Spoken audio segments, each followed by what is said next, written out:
Okay, I wanted to make a short video to talk about the Clinton email scandal, but I don't want to talk about um, the whole thing. I just want to talk about the basic facts and then the comical side of this story that's just come out. And if you're not paying attention, the investigation was just reopened Friday, or something like that, just a few days ago by FBI Director Comey. So basically, let me give you the facts first. So, Hillary Clinton made a private email server that held her emails. It held classified information. That's a no-no. You're not supposed to do that. The classified information is only supposed to pass under certain under only certain ways and with only government email, so that it can't get hacked like it was done, like what happened. Um, So Hillary Clinton, she destroyed the server and cleaned it, which means they're not recoverable. And by the way, these facts are not; these aren't like these aren't disputed facts. Everybody agrees to the facts that I'm reciting here. So she deleted all the emails and cleaned it, so none of her emails were recoverable from the server. So okay, so basically, what that means is when the FBI was investigating it, all of the emails from Clinton, well, she turned over a bunch of them, um, but then all the ones that the FBI got that she didn't turn over, that she deleted, were all from third parties. So basically, people that she sent an email to, and they replied or whatever. You know how email works, and it's got like, they're all supposed to be like all yoga emails or whatever, but they've got like the email and the reply going back to Clinton, and then then it's preserved on someone else's device.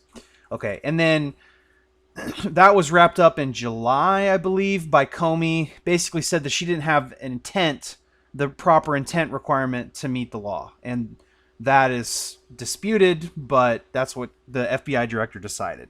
Okay, so now let me talk about the scope of an investigation. So the only way that you can get information in an investigation is the government has to have probable cause and then a search warrant. That's Fifth Amendment, Fourth Amendment to the Constitution. Can't remember.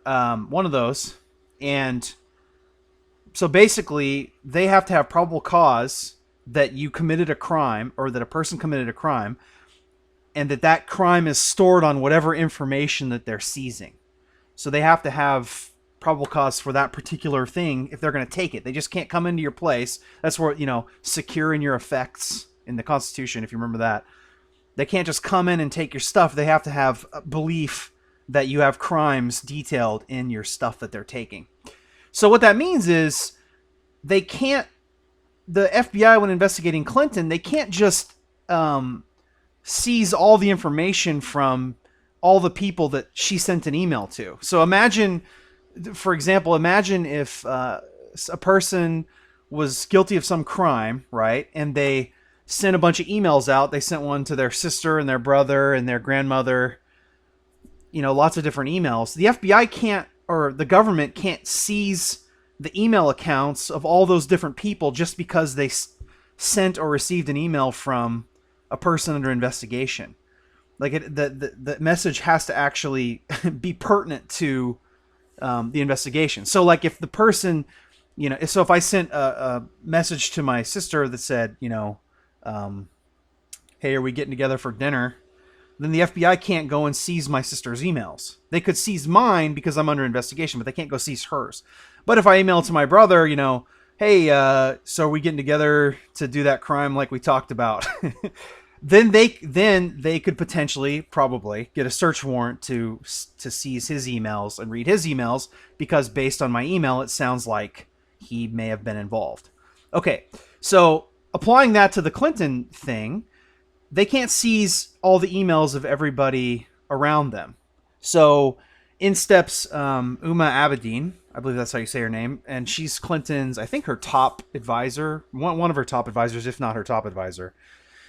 And she supposedly turned in all the stuff that she had of Clinton's stuff, right? Well, She's married to the Weiner, Anthony Weiner, the former congressman from New York, ran for mayor, most famously known for his wiener exploits. And if you've been in the dark, he sent pictures of his private parts to various parties, and this is the third time around that he has been busted for that, or caught doing that. And if you show your wiener once and you're caught, it means you showed it at least 9 other times, right? That's like the rule, the rule of wiener. I don't know, rule of thumb wiener. Anyhow, so so I distracted myself. So he gets caught doing that again, and it's just funny. His name it's just too funny. Life. So he gets caught doing that again, but this time it's not just to a woman, and he was married, so it was just kind of an embarrassment last time. But this time it was supposedly to an underage girl, like a 15-year-old, I guess. And so that triggered an FBI investigation into him. Okay, so basically, then the FBI, because he sent a message, bad messages, immoral things that you shouldn't do. The FBI seized his stuff, his messages, to see if he committed to see what he did, like to see if he was sending pictures to just this one girl, if he actually sent it to that one girl, if he sent it to other girls. And they seized a laptop that I think it was, I'm guessing it was a private laptop between him and his wife that they used. And on that laptop were a bunch of emails that Uma Abedin had relating to, that she had sent to Hillary Clinton, that she hadn't turned over. And based on those emails, they reopened the investigation. So basically, the government didn't get these emails through the investigation of Hillary Clinton. They got it through a completely unrelated event. And that's funny. And so the FBI is reading these emails, and they see Hillary Clinton in the byline. They don't know that it's the president. It could be, an adolescent named Hillary Clinton. So so they have to read all these emails. And in the course of reading these emails, I guess they found things to reopen the investigation.